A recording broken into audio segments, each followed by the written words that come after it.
Sahabat-sahabatku yang dirahmati Allah, Assalamualaikum warahmatullahi wabarakatuh. Benda ini merupakan kubah hijau yang terletak di atas Masjid Nabawi, sebuah masjid yang begitu mulia di Jazirah Arab. Di bawah kubah ini, terkubur 3 sosok paling mulia yang pernah hidup di dunia. Sayyidina Abu Bakar, Sayyidina Umar, dan tentu saja Rasulullah Sallallahu Alaihi Wasallam. Namun, ada satu hal yang cukup menarik dan sedikit janggal mengenai kubah ini. Sebuah gundukan atau jendolan yang tampak di salah satu sisi kubah. Banyak isu dan cerita yang beredar mengenai gundukan ini. Beberapa orang bahkan menyebutkan bahwa itu adalah jasad seorang pria yang tewas di sana dan jasadnya begitu erat menempel di kubah, sehingga akhirnya dimakamkan di atas sana. Tapi, siapa sebenarnya pria ini? Dan bagaimana kisahnya bisa sampai seperti itu? Kubah hijau yang kita bicarakan ini adalah bagian dari Masjid Nabawi yang berada di Madinah. Masjid Nabawi adalah salah satu tujuan utama bagi umat Muslim, baik itu untuk menunaikan ibadah haji maupun umrah. Ribuan orang dari berbagai penjuru dunia datang untuk berziarah, tidak hanya untuk berdoa, tetapi juga untuk mengunjungi makam Rasulullah Sallallahu Alaihi Wasallam dan para sahabatnya. Namun, ada satu hal yang mungkin banyak orang belum tahu tentang Masjid Nabawi. Sebuah gundukan atau benda aneh yang menempel di kubah ini. Menurut kisah yang diceritakan oleh seorang ahli sejarah Madinah, dulu ada seorang pria yang berniat untuk merusak Masjid Nabawi. Tak ada yang tahu alasan pastinya, namun pria ini mulai upayanya dengan memanjat kubah masjid. Saat dia hampir mencapai puncak, tiba-tiba sebuah petir menyambar tubuhnya. Seketika, tubuh pria tersebut hangus dan gosong, dan gundukan tersebut kini menjadi bukti dari peristiwa yang tragis itu. Karena tubuh pria tersebut hangus, dikatakan bahwa jasadnya terlekat erat pada kubah Masjid Nabawi, sehingga sangat sulit, bahkan mustahil, untuk melepaskannya dari atas sana. Dalam kondisi yang penuh keterpaksaan, jasad pria malang itu akhirnya ditutupi dengan benda tertentu dan dimakamkan di atas kubah tersebut. Kemudian, kubah itu dicat dengan warna yang serupa dengan warna kubah masjid, agar tampak seolah-olah menjadi bagian dari masjid itu sendiri. Ada yang berpendapat bahwa hal ini sengaja dibiarkan sebagai sebuah pelajaran bagi siapa saja yang mencoba mengganggu atau merusak situs suci. Konsekuensinya, mereka akan mendapat nasib yang sama seperti pria yang tersambar petir itu. Isu ini kemudian tersebar luas, bahkan menjadi perdebatan hangat di berbagai kanal media sosial, dengan banyak orang yang membicarakannya meskipun tanpa ada bukti atau sumber yang jelas. Beberapa artikel yang membahas kisah ini terkesan ambigu. Menurut beberapa sumber, kisah pria yang tersambar petir ini diperkirakan terjadi pada tahun 2006, yang anehnya tidak menjadi berita viral di era milenial saat teknologi informasi sudah cukup berkembang. Berita ini bahkan hampir tidak dikenal oleh sebagian besar orang, terutama yang tinggal di Indonesia. Hal ini pun menimbulkan pertanyaan, benarkah kisah ini? Masjid Nabawi sendiri merupakan salah satu masjid yang memiliki sejarah sangat penting dalam perjalanan Islam. Dulunya, tempat berdirinya masjid ini adalah lahan penjemuran buah kurma milik 2 orang anak yatim, Sal dan Suhail bin Amr.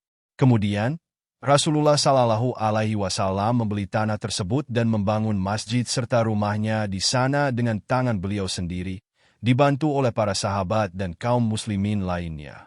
Masjid ini pada awalnya hanya berukuran 50 x 50 meter dengan atap setinggi sekitar 3,5 meter. Keempat sisi temboknya terbuat dari batu bata dan tanah, sementara atapnya terdiri dari pelepah daun kurma.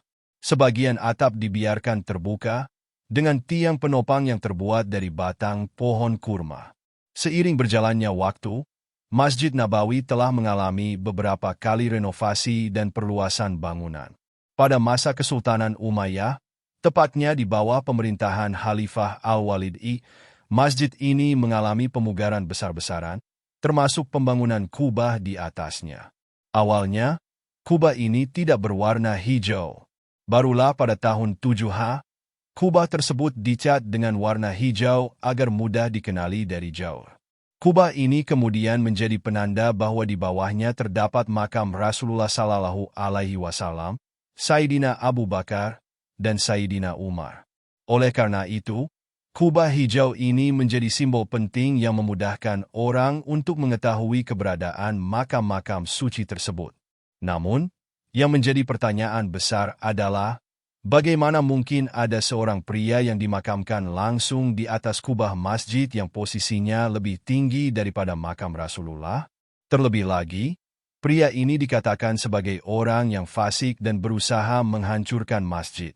Bagaimana bisa makamnya ditempatkan lebih tinggi daripada makam Nabi, yang jelas merupakan orang yang paling mulia di sisi Allah? Ini tentu menjadi sebuah kejanggalan, mengingat Rasulullah Sallallahu Alaihi Wasallam adalah manusia terbaik yang pernah diciptakan oleh Allah, sementara pria tersebut digambarkan sebagai seorang yang fasik dan bahkan munafik. Sebelum peristiwa yang menimpa pria tersebut, dikatakan bahwa dia telah menghancurkan beberapa makam di pekuburan Baqi. Ada juga yang menyebutkan bahwa pria ini berasal dari golongan Wahabi Salafi, yang memang dikenal tidak menyukai adanya bangunan di atas makam. Misteri mengenai kisah ini pun sempat memicu perdebatan banyak orang, dengan sebagian besar yang meragukan kebenaran cerita ini. Untuk meluruskan isu ini, PT Bin Laden, perusahaan yang bertanggung jawab atas pengelolaan kota Makkah dan Madinah, akhirnya memberikan klarifikasi melalui blog pribadi mereka. Mereka menjelaskan bahwa gundukan yang terlihat di kubah hijau itu bukanlah mayat, melainkan sebuah jendela atau aurosen yang dulunya digunakan untuk membersihkan bagian dalam kubah. Saat ini, jendela itu sudah ditutup dan tidak pernah dibuka atau digunakan lagi. Pengelola Masjid Nabawi pun angkat bicara mengenai isu ini. Direktur Humas Masjid Nabawi, Abdul Wahid Al-Hab, dengan tegas mengatakan bahwa cerita mengenai gundukan di atas kubah itu adalah bohong. Beliau menyarankan, bagi siapa saja yang ingin mengetahui lebih detail mengenai Masjid Nabawi, untuk mengunjungi museum yang ada di salah satu sudut masjid. Di sana, sejarah dan informasi lengkap tentang masjid ini tersedia untuk umum. Jadi, sudah jelas bahwa gundukan di atas kubah Masjid Nabawi bukanlah mayat, melainkan jendela yang sudah tidak digunakan lagi. Namun, pertanyaannya adalah, siapa yang menyebarkan isu ini, dan apa tujuannya? Beberapa blog yang mengangkat kisah ini diketahui berasal dari blog-blog orang-orang Syiah. Ternyata, mayoritas orang-orang Syiah lah yang menyebarkan cerita bohong ini, bahkan mereka sering menceritakan kisah palsu ini di majelis-majelis komunitas mereka. Tujuan mereka adalah untuk meluapkan rasa kesal mereka terhadap pemerintah Arab Saudi, yang dahulu pernah menghancurkan bangunan-bangunan keagamaan di sekitar pekuburan Baqi.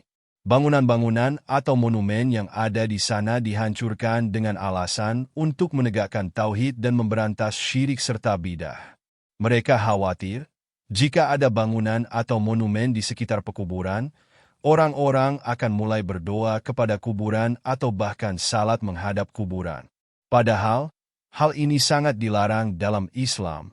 Nabi Sallallahu Alaihi Wasallam bersabda, bumi seluruhnya adalah masjid, tempat untuk salat, kecuali kuburan dan kamar mandi.